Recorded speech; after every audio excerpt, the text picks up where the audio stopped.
कि हमारे आसपास कौन वो लोग हैं जो घर के वीडियो की तरह काम कर रहे हैं। कहीं आपके एरिया में भी तो घुसपैठियों का नेक्सस नहीं चल रहा। पीएम मोदी बहुत पहले ये चेतावनी दे चुके हैं। ये घुसपैठिए भोले भाले आदिवासियों को भ्रमित करके उनकी जमीनों पर कब्जा कर रहे हैं। हर रोज ऐसी खबरें सामने आ रही हैं। कभी असम में बड़ी संख्या में घुसपैठिए पकड़े जाते हैं, कभी यूपी से पकड़े जाते हैं। नेपाल बॉर्डर पर वो अवैध तरीके से घुसपैठ करने की कोशिश करते हैं कि जिस प्रकार की घुसपैठ ये लोग करा रहे हैं, अगर ये डेमोग्राफी चेंज हुई तो आज ये लोग यात्रा रोक रहे हैं। बहनों और भाइयों, आने वाले समय में घरों के अंदर घंटी और शंख भी नहीं बजाने देंगे। कोई सहयोग नहीं बल्कि एक पैटर्न है जो बांग्लादेशियों द्वारा फॉलो किया जा रहा है। नमस्कार, मैं निकिता रस्तोगी, डीएनपी इंडिया में आपका स्वागत। क्या आपकी सोसाइटी सुरक्षित है? आपका एरिया जहां आप रहते हैं, क्या वो सुरक्षित है या बस सुरक्षित दिखता ही है? कहीं आपके एरिया में भी तो घुसपैठियों का नेक्सस नहीं चल रहा। महाराष्ट्र से एक बड़ी खबर है जिसने ये तमाम सवाल उठाने पर मजबूर कर दिया ये सोचने पर कि आखिर कौन है वो आस्तीन का सांप जो इतनी आसानी से हमारे देश में रह के एक नेक्सस चला रहा है। तो खबर हम आपको बता देते हैं। पंचजन्य की रिपोर्ट आप देख सकते हैं जिसमें लिखा है कि महाराष्ट्र पुलिस ने पकड़े 102 अवैध बांग्लादेशी घरेलू सहायकों के रूप में कर रहे थे काम। मतलब हेल्पर बनकर, मेड बनकर ये लोग आपके घर में काम कर रहे हैं और आप अनजान हैं। क्या कुछ रिपोर्ट कहती है वो आपको बता देते हैं। महाराष्ट्र के नवी मुंबई में खारघर पुलिस ने घरेलू सहायकों के तौर पर काम करने वाले 102 बांग्लादेशी नागरिकों को पकड़ा है। ये कार्रवाई इंटेलिजेंस इनपुट और शुरुआती डॉक्यूमेंट्स की जांच के आधार पर की गई है। हिरासत में लिए गए लोगों में, ये गौर करने वाली बात है कि हिरासत में लिए गए लोगों में 70 से ज्यादा महिलाएं हैं। यानी कि 102 में 70 महिलाओं की संख्या ज्यादा है और वो आपके घर में, हमारे घर में मेड बनकर काम कर रही हैं और हमें कुछ पता नहीं चल रहा है। इसके आगे क्या लिखा है वो पढ़ देते हैं। नवी मुंबई में खारघर पुलिस ने सेक्टर 35 में हाइट पार्क सोसाइटी में अवैध घुसपैठियों के खिलाफ बड़ी कार्रवाई की। पुलिस की एक टीम हाइट पार्क सोसाइटी में पहुंची। एक अधिकारी ने बताया कि उन्होंने एक बड़े ऑपरेशन के दौरान वहां रहने वालों के घरों में काम करने वाले घरेलू सहायकों यानी नौकर और दूसरे काम करने वालों से पूछताछ की। शुरुआती जांच के बाद उन्हें आगे की जांच के लिए पुलिस स्टेशन ले जाया गया। मामले की जांच अभी जारी है। उनसे पूछताछ की जा रही है कि भाई आखिर वो किस मकसद से हमारे देश में यूं ही अवैध तरीके से रह रहे थे। पुलिस क्या कुछ इस मामले में बता रही है वो आपको एक बार बता देते हैं। पुलिस ने बताया कि हिरासत में लिए गए बांग्लादेशियों में 70 से ज्यादा महिलाएं हैं। ये लोग पहचान वेरिफिकेशन के लिए कोई भी दस्तावेज नहीं दिखा पाए। यानी कि जब पुलिस इनके पास वेरिफिकेशन के लिए गई तो उनके पास कोई ऐसा डॉक्यूमेंट नहीं निकला, कोई ऐसे एविडेंस, कोई प्रूफ नहीं निकला जिससे वो ये साबित कर पाए कि वो भारत के ही नागरिक हैं। इसके अलावा अधिकारियों ने शुरुआती जांच में पाया कि दिखाए गए आधार कार्ड संदिग्ध हैं और जो उन्होंने आधार कार्ड दिखाए थे वो संदिग्ध थे, यानी कि वो फेक थे। कई में हिरासत में लिए गए लगभग सभी लोगों के आधार कार्ड बांग्लादेश से जुड़े थे। वो जो आधार कार्ड उनके पास मौजूद थे वो कहीं ना कहीं बांग्लादेश से लिंक करते थे। इसके अलावा पुलिस ने ये भी पुष्टि की है कि कई लोगों के पास कोई भी ऑफिशियल डॉक्यूमेंट नहीं थे। इस गंभीर खुलासे के बाद सभी लोगों को खारघर पुलिस स्टेशन ले जाया गया जहां उससे कड़ी पूछताछ की जा रही है। पुलिस इस इलाके में उनके रहने के मकसद और क्या वो किसी गैर कानूनी काम से जुड़े हैं इसकी पूरी जांच कर रही है। ये ऑपरेशन नवी मुंबई में अवैध रूप से रहने वालों पर उनकी पुलिस की निगरानी में किया गया। अब पुलिस लगातार ये पूछताछ कर रही है कि भाई आखिर उनकी मानसिकता क्या थी और इतने समय से वो यहाँ पे रह रहे हैं तो कहीं उन्होंने किसी गैर कानूनी काम को अंजाम तो नहीं दिया। और ये जो कार्रवाई हुई है, ये जो बड़ा खुलासा हुआ है वो महाराष्ट्र के एक फैसले के बाद हुआ जो करीब 1 महीने पहले लिया गया था। वो फैसला क्या था? फैसला था कि अब हर एक बंदे की वेरिफिकेशन की जाएगी जो महाराष्ट्र में रह रहा है, उससे डॉक्यूमेंट्स लिए जाएंगे, उससे एविडेंस मांगा जाएगा कि क्या वो भारत का नागरिक है या नहीं। रिपोर्ट्स, हेडलाइंस आप मेरे पीछे देख सकते हैं। इंडिया टीवी की रिपोर्ट, महाराष्ट्र में अवैध बांग्लादेशियों और घुसपैठियों के खैर ने नकेल कसने के लिए फडणवीस सरकार ने लिया फैसला।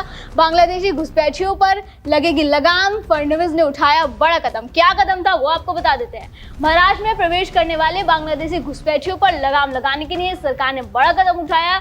राज्य सरकार ने बांग्लादेशियों की ब्लैक लिस्ट तैयार करने और राशन कार्डों का सत्यापन करने के निर्देश दिए। यानी कि ये आदेश दिया गया कि भाई जो भी राशन कार्ड है उनका सत्यापन, उनका वेरिफिकेशन किया जाए। इसके साथ ही नए राशन कार्डों के लिए भी नए दिशा निर्देश जारी किए गए। राज्य में अवैध बांग्लादेशी प्रवासियों की बढ़ती संख्या उत्पन्न सुरक्षा को देखते हुए सरकार ने ये निर्देश दिया और हर राज्य में, लगभग कई राज्यों में देश की ये प्रक्रिया चल रही है। कहीं ना कहीं घुसपैठियों की कमर तोड़ने में अब सरकार लग गई है। इसके अलावा भी महाराष्ट्र सरकार की तरफ से जो हाल ही में फैसला लिया गया घुसपैठियों की कमर तोड़ने के लिए, वो ये था कि अब आधार कार्ड के नियमों में भी बदलाव किया गया। ये उत्तर प्रदेश में भी लिया गया, वो भी आपको बताएंगे। लेकिन अब पहले बात महाराष्ट्र की कर लेते हैं। महाराष्ट्र में आधार कार्ड के नियमों में बड़े बदलाव, ये बर्थ सर्टिफिकेट होंगे कैंसिल, नए नियम जारी। तो क्या कुछ सरकार कहती है? महाराष्ट्र में अब बर्थ सर्टिफिकेट बनाने के लिए आधार कार्ड को जरूरी दस्तावेज नहीं माना जाएगा। यानी आधार कार्ड दिखाकर व्यक्ति का जन्म प्रमाण पत्र जारी नहीं होगा। इसके अलावा अगस्त 2023 के अधिनियम संशोधन के बाद केवल आधार कार्ड के जरिए बने बर्थ सर्टिफिकेट कैंसिल कर दिए जाएंगे। यानी कि जो बर्थ सर्टिफिकेट आपने केवल आधार कार्ड के जरिए बनाए हैं उनको कैंसिल कर दिया जाएगा, वो मान्य नहीं होगा। क्योंकि ये बात आप भी जानते हैं, हम भी जानते हैं कि आधार कार्ड में कोई प्रूफ नहीं है कि जो डेट ऑफ बर्थ मेंशन है वो आपकी एक्चुअल डेट ऑफ बर्थ है भी या नहीं।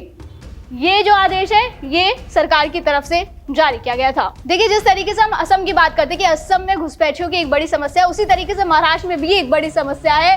मुंबई और उसके आसपास के इलाकों में अवैध बांग्लादेशी और रोहिंग्या शरणार्थियों की घुसपैठ एक गंभीर समस्या बन चुकी है। ये लोग मुख्य रूप से निर्माण स्थलों, झुग्गी झोपड़ियों, अनौपचारिक क्षेत्रों में रहते हैं जहाँ वो कम मजदूरी वाले काम करते हैं। ये समस्या न केवल स्थानीय रोजगार और संसाधनों पर बोझ डालती है बल्कि राष्ट्रीय सुरक्षा के लिए भी खतरा पैदा करती है।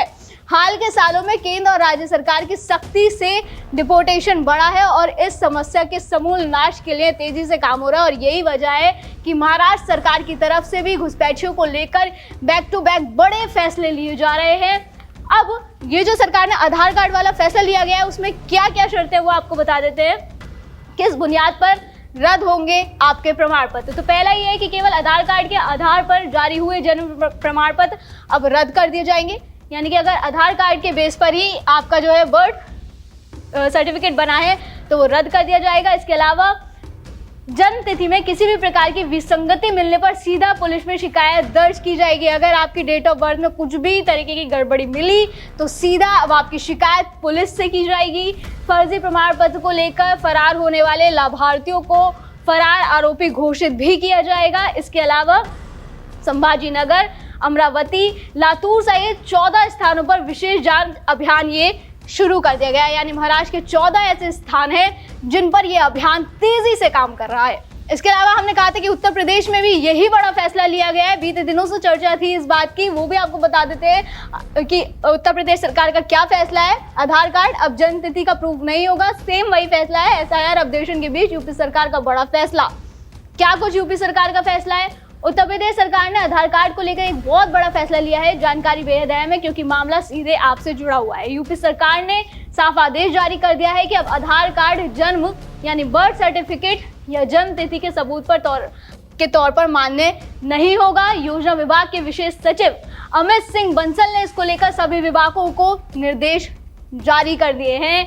उनका कहना है कि आधार में जन्म तिथि तो होती है लेकिन इसका कोई जन्म प्रमाण पत्र लिंक नहीं होता, इसलिए इसे बर्थ सर्टिफिकेट नहीं माना जा सकता। अब सवाल यही है कि जो लोग एसआईआर की प्रक्रिया पर सवाल उठाते हैं, उसका विरोध करते हैं, जो लोग योगी सरकार और महाराष्ट्र सरकार द्वारा इस फैसले पर सवाल उठा रहे हैं आधार कार्ड को लेकर, तो क्या ये सब सबूत देखने के बाद ही इसी तरह से सवाल उठाए जाएंगे, इसी तरह का विरोध करना चाहेंगे?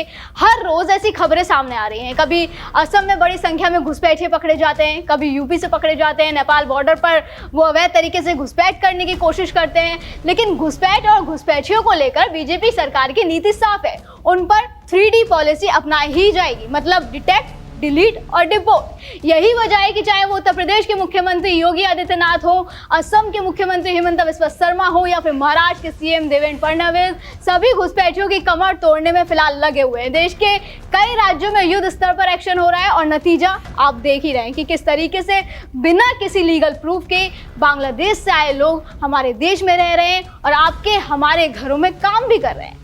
ऐसे में देखना तो ये भी है कि कहीं आपके घर में तो कोई बांग्लादेशी काम नहीं कर रहा, क्योंकि जाहिर तौर पर वेरिफिकेशन के दौरान संदिग्ध पहचान के दस्तावेज मिलने के बाद 102 बांग्लादेशियों का मिलना कोई सहयोग नहीं बल्कि एक पैटर्न है जो बांग्लादेशियों द्वारा फॉलो किया जा रहा है। ये चिंता का विषय भी है और चेतावनी का विषय भी। अब देश की जनता को जागने का वक्त आ गया, आंखें खोलकर ये पहचानने का वक्त आ गया है कि हमारे आसपास कौन वो लोग हैं जो घर के वेदियों की तरह काम कर रहे हैं। यही वजह है कि पीएम मोदी बहुत पहले ये चेतावनी दे चुके हैं। वो कह चुके हैं कि अगर सोची समझी साजिश के तहत देश की डेमोग्राफी बदलने की कोशिश की जाएगी तो इसे बर्दाश्त नहीं किया जाएगा।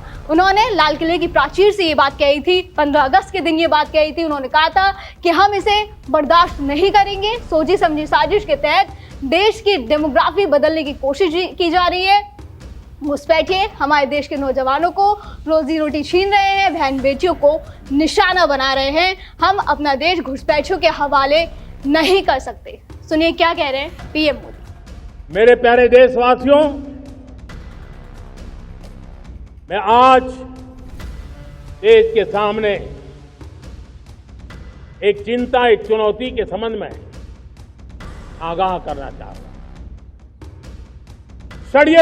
षड्यंत्र के तहत,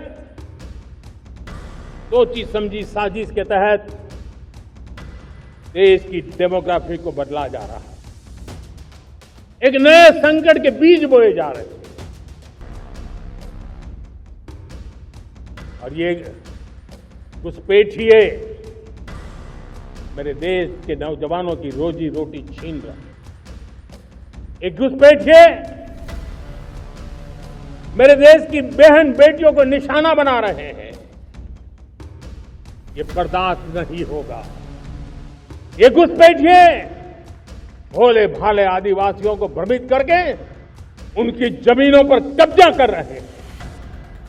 ये देश सहन नहीं करेगा। इसके अलावा सीएम योगी आदित्यनाथ भी बहुत समय पहले यही सेम चेतावनी दे चुके हैं। वो कह चुके हैं कि जिस प्रकार की घुसपैठ ये लोग करा रहे हैं, अगर ये डेमोग्राफी चेंज हुई तो आज ये लोग यात्रा रोक रहे हैं। आने वाले समय में घरों के अंदर आपको घंटी और शंख भी नहीं बजाने देंगे। सुनिए क्या कह रहे हैं, क्या चेतावनी दे रहे हैं योगी आदित्यनाथ। जिस प्रकार की घुसपैठ ये लोग करवा रहे हैं बांग्लादेशी घुसपैठियों का, जिस प्रकार की घुसपैठ इन लोगों ने रोहिंग्या का झारखंड के अंदर कराना प्रारंभ किया है, अगर डेमोग्राफी चेंज इसी प्रकार की होगी, आज ये लोग यात्रा रोक रहे हैं।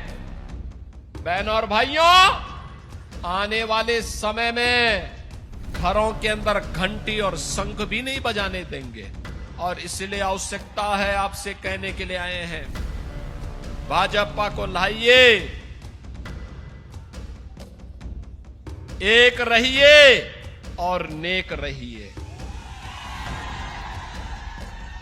ये चेतावनी गहरी थी जिससे समय के साथ समझना जरूरी है, वरना न जाने आगे जाकर इस संख्या कितनी बड़ी हो सकती थी। जिस तरह से दिल्ली के दिल लाल किले को दिलाया गया, उसके बाद अलर्ट होना और भी ज्यादा जरूरी है। जो खाते इस देश का है, रहते इस देश में है, लेकिन जब बात राष्ट्र हित की होती है तो लाइन में सबसे पीछे खड़े हुए दिखाई देते हैं। ऐसी मानसिकता वाले लोगों को पहचानना दर्शकों बहुत जरूरी है। इस खबर पर आपका क्या कहना है हमें कमेंट सेक्शन में जरूर बताएं। फिलहाल आज की वीडियो में बस इतना ही, फिर होगी मुलाकात। आप देखते रहे DNP इंडिया, हर खबर भरोसे के साथ।